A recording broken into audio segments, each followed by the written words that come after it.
Good morning. Welcome back to the video. Taking out this. Whoa. Cameraman almost died. We're taking out this motor out of this Integra, putting it in that GSR. And what's happening to this after? It's going to the crusher. This is going to the crusher, guys, right after. So this motor doesn't even run right now because there's something wrong with the fuel system in this car.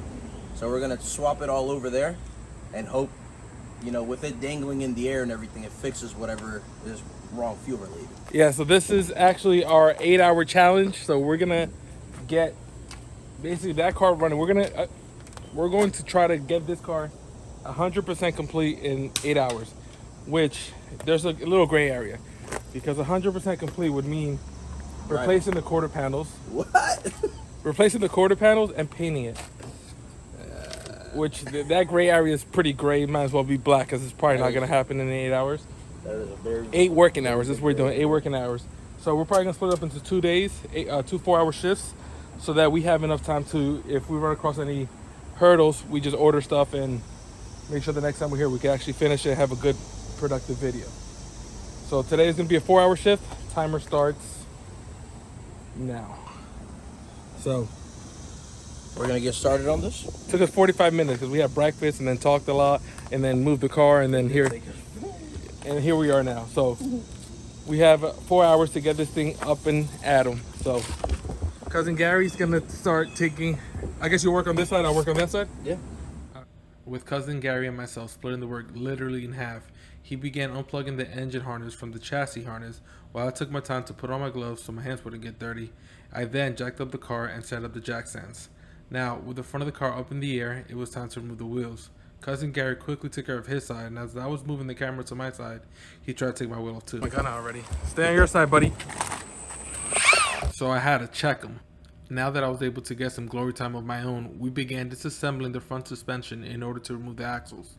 I worked on removing the driver's side axle from the intermediate shaft, while cousin Gary beat the passenger side spindle like it owed him lunch money. That's when this happened.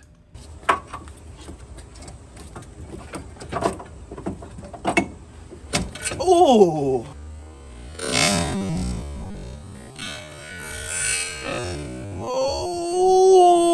Oh, my big toe. Next, we went under the car to separate the header from the exhaust and the shift linkage, which brought us to this conversation. Small. Are you kidding me? No, it's just like for like leverage. I knew. Yeah, you hold it with your one hand because you don't have a lot of space under there and you Yeah. hammer it in. I mean, if you want to use it, it's a homemade tool.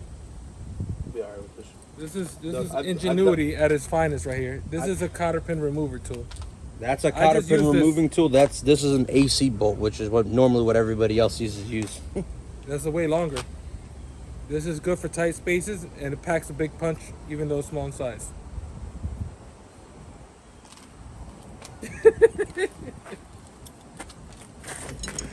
Oh god. No. All right, let me see your little pin. It packs a punch? Sure. Enough talking about small things that pack a punch. Now it's time to bring out this behemoth of an engine hoist, courtesy of cousin Jerdy, but these things typically do not take 2 guys in 5 minutes to move 25 feet. If you pay attention to this picture, you can probably tell what it is. Put it in the comments below if you think you know what's causing us all this trouble. Easy. No wonder this thing sucks to push. They should have gusseted it. Yo, these guys weld one thing and talk about gusseting this, gusseting that. I want to be a fabricator. Just wait till I buy a welder with which cousin Jerry. Bless you. Thank you. Which cousin Jerry did break my welder, and now he thinks he's owner of the replacement, which he's not.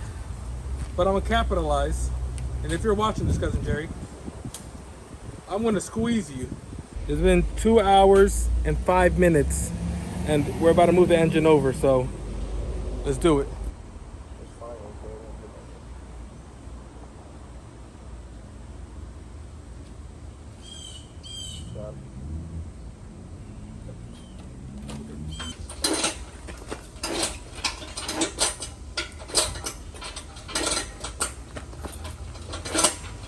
Found this one.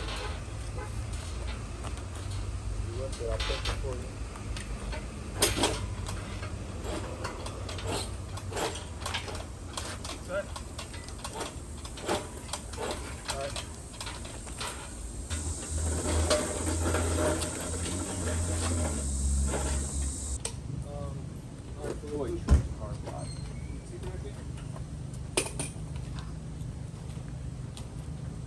Cousin?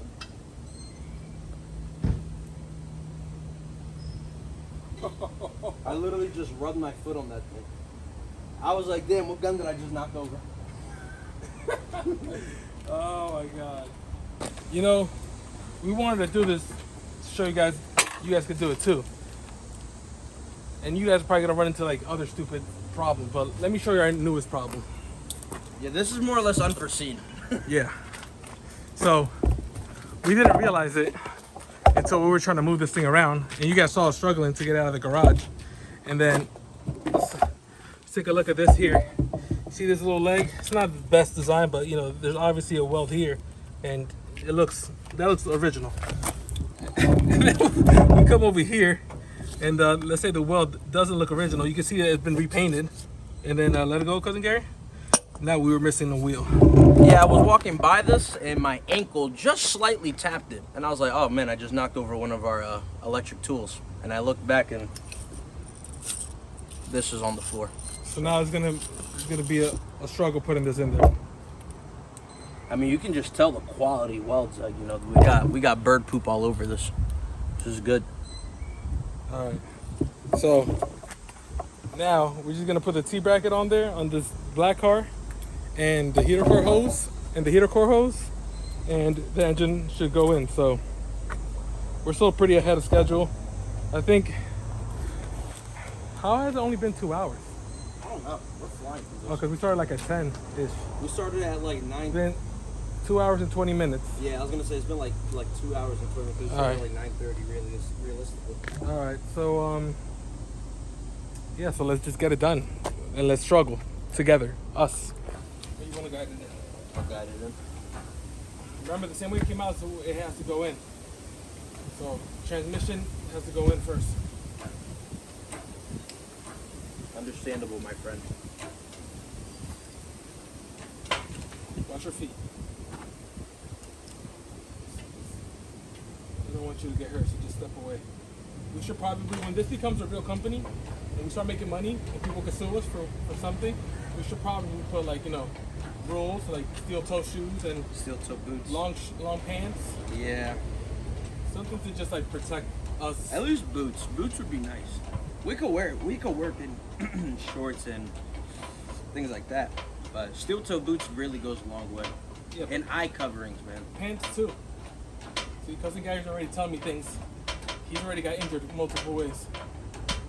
Oh, yeah, I can you just did- think you the did hurt the main your reason toe. why I'm afraid to use a cutting wheel was one time I was helping Cousin Curvis. So the camera just died, so we're picking back up where we left off. So the only issue is we kind of forced the engine out, even though it's kind of flat. We forced it to pivot on the transmission side. So we should have. I was just telling Cousin Gary off camera. We should have redid the chain when it was on the ground and pivoted so that it would have snuck under. It would be fine. But now we're gonna have to do it the hard way because we can't keep pulling this out because it has one wheel. Your call, buddy. Bring her down. So just be careful because you know how this thing goes. Yes. Soft.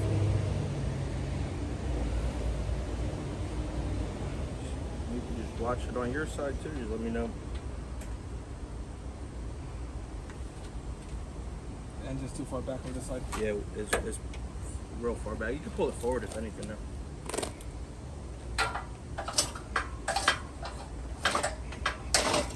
So a little better. And then if you want to give me a little push this way, I would say let's work there, see what happens. You want to try to see if we can set it up on something and fix the chain? No. All right. Chain is really, I'm not even worried about that. It's the angle. I'm not worried about the chain itself. It's the angle of the chain. No, but the angle doesn't seem that bad to me right now anyways. It's pretty bad. How do I set this T-bracket in? I guess I can see. I guess I see how it needs to go. Hold on. It's on the strut tower over here, so be careful. It's going to slide. See?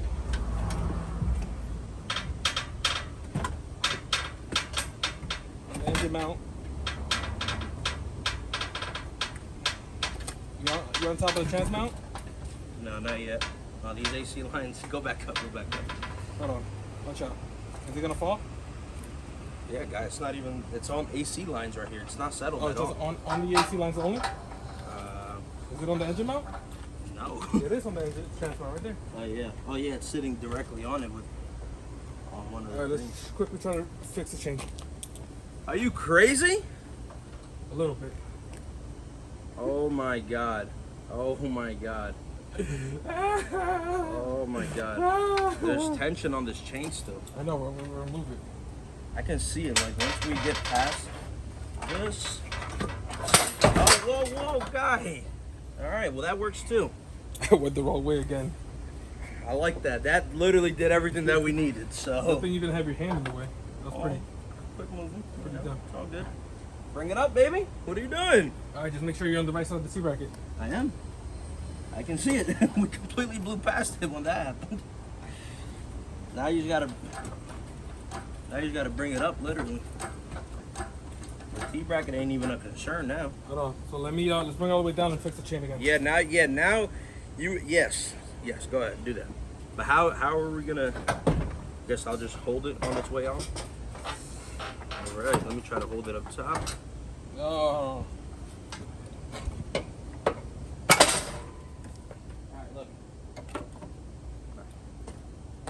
Oh God, I'm so sorry. What did you do? What did you do on your own? You broke something. Dang. Just pry bar out of my way. You're gonna need that pry bar, buddy. All right. Yeah, you are. 4? So you're gonna have to move the engine. 4? Okay. All right, tough guy. And you have to go back there and put your legs between your tail between your legs. Talk about, oh, I guess I do need a pry bar. And you're gonna see. We'll cross that bridge when we get there. Okay, big guy. Just get the pry bar. See, go get the pry bar. I don't need the. It's okay to admit you're wrong. Go The get the pry pry bar bar. isn't gonna help me here. Yes, it is. How? You're pushing the engine. Yeah, where else am I gonna be able to push it from? I need From the direction back that of way. from the back of the mount, big guy, where I had it. Yeah, like right there. Just pry bar out of my way. See? No. Every once in a while, we're all wrong. Now go down. All right. Listen. Let me see actually if I have another mount inside the garage. 'Cause We have garbage. it pays to be a hoarder because look at this engine mount. It's literally brand new. Pays to keep stuff. I get a D14 cutting gear. Look at this one. Woo! I mean, I'm pretty sure I could pull this out the other side. Almost pull it out. So That would have been legendary putting that back in the car. it would have. Luckily, luckily we keep stuff here just in case. Okay. Ooh, I can see it. Oh, you're good. Put the bolt in. You're good. Could almost feel it. Oh, I can see it, baby. Push down on the mount again like how you did. Let me get the.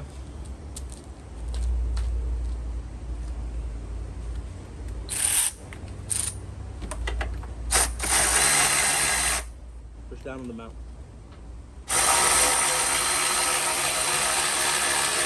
You gonna tighten? I didn't go that much. All right. So we're at 3 hours, 58 seconds, and 34 minutes. So we're gonna stop that there and consider that 4 hours. We will take less than 2 minutes. It's like a minute and 29 seconds. So we'll put it up in the air. We'll put that towards our next time here. So how do you think today went, Cousin Gary? Too easy. I mean, like, this stuff, I feel like you're like scratching the surface when you're really like getting into car things. Like, it's very, very all there for you to do. It's just, if you don't have maybe the right tools or the right setup, maybe not all the help that you need, it becomes a little bit more difficult. But when you have two guys that have been, number one, he's been working on these cars way longer than me. I've only worked on these cars mostly throughout my mechanical learning career, and everything is easy. It's axles, the shift linkage, the bolts, and the wiring harness. It's pretty much it. It's very, very easy. I would say that probably the thing that took us the longest, since we learned What took us the longest today? through Brother Curvis's bad advice that the T-bracket goes, you thread the top bolt in. I think that since we made it past that hurdle, I would say like actually dealing with this freaking hoist. The hoist took us the longest Like, because even like pulling out of the garage took us like 5 minutes. yeah, everything surrounding the hoist was the hardest part. But I think I can confidently say now that we're motors out and into the next car, I don't think there was anything that we like struggled with more than No. the heater core hoses. Maybe was our biggest concern, and that's because we don't have the right size hoses to Yeah. reuse because the chassis are different. But I think overall, for our first half of this 8-hour challenge, we did great. You know, we still haven't done axles. We still haven't done exhaust. You know, we haven't even ran into like getting it started, gas. We don't even know if the fuel is going to be working in this engine now. Yeah, I'm just praying and hoping that the thieves didn't put like sugar in the tank or like anything in the gas tank. I mean, you really can't. You really don't know what kind, like, if somebody would do that now. Yeah, I never I mean- even thought about that. Probably what we'll do, just because I'm afraid of that, is when we you know are going to put power to this, we'll release The feed. the feed hose right here and put it in a bucket, and then maybe like spend like, you know, prime it twice or 3 times, make sure like all that gas comes out and it's clean, not like messed up. Yeah. I think that's the biggest thing. But like the engine's here, like Yeah, move that, engine. cousin Gary, move it. Oh, that thing is 30. Engine's in there. It's mounted up on the 3 corners. The only thing that's missing is the torque mounts up front. Which the torque mounts were literally like gone. Yeah, they were just blown out on that car Yeah. anyway, So so we it's still not like gotta we do- were reusing them. Shift linkage. Still got quite a few things to do, but Nah, yeah, I think this definitely was the most time consuming. And now next time, if you know, either brother Curvis or Jerdy. cousin Jerdy show up and help us, you know, you put 3 or 4 people in this, and we can all work separately on different things. Yeah. we could probably get this done the next video. Someone, if we have one extra man, one extra person could do 2 of the main things that we would need to do underneath the car: exhaust, shift linkage, which takes no time to do. Well, axles too. No, axles, whoever's working up here, like if I'm working in my same corner on this side and you're over there, you're gonna be buttoning up suspension and axle. I'll be doing the same thing on this side. Somebody underneath the car will be doing exhaust, shift linkage. That's literally it underneath the car, though. I think It is. I think one extra person, just to help do the extra little tedious things, set up whatever they need to inside of the car, ECU wise, whatever the case is. That's it. I think literally with 3 people we could get everything done that we need to. Right, I think so. So there's like, you know, there's still some button up that needs to go on here. Like all this is loose because when I took this all apart when I was working on that car and I needed it to just do some measurements. So that, you know, that'll be like, it took me 5 minutes to disassemble it. So, you know, That's literally, from what I'm seeing over here, that's just a few. yeah, it's just a couple bolts. bolts, and The and bracket's still there. I already put the bracket. I already had the bracket back in. So, you know, that'll be quick. The fuse box has to go up, but you know, we need to get a battery and a starter are the 2 things we're missing, and a heater core. Yeah, 1 heater core hose on this side. Yeah, so that's the other 2. one went on fine? Yeah, should be right here. Oh yeah, I put this one on. Oh Yeah. yeah, I did this one myself. So it was just 1 heater core hose, the starter, and the battery. Most expensive things really when you come into this.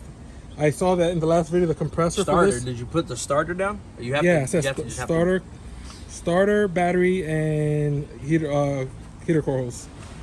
So those 3 things are the main things. You know, hopefully that's it. I have the step down or the step up or whatever we need for the ECU, and then I also have the same thing for here, which I don't think we need because it all plugged up fine. everything plugged up fine here. All we had to do was Well, no, plug- this doesn't matter because this is the engine harness is OBD2. yeah, So everything plugged up here wise to the body of the car. yeah. So we got to go inside and do the throttle cable, pump, bleed the brakes, we don't gotta bleed the brakes, we gotta bleed the clutch. Small things. So it's very minimal things. All right, cousin Gary, don't touch that. Sorry, I was Let's trying- not cheat the people. I mean, Sure. I think we already did most of what we needed to do, but I think The people won't bother. You know, it's 2 plugs. I yeah. don't even know why this isn't. I guess you were doing something here. I was measuring the stuff underneath to make sure I could put that up the right size. Either way, cousin Gary. Like, comment, and subscribe. Thank you for tuning in today. We'll see you guys on the next one. Peace out. Supposed to hit the camera. Here, hit the camera.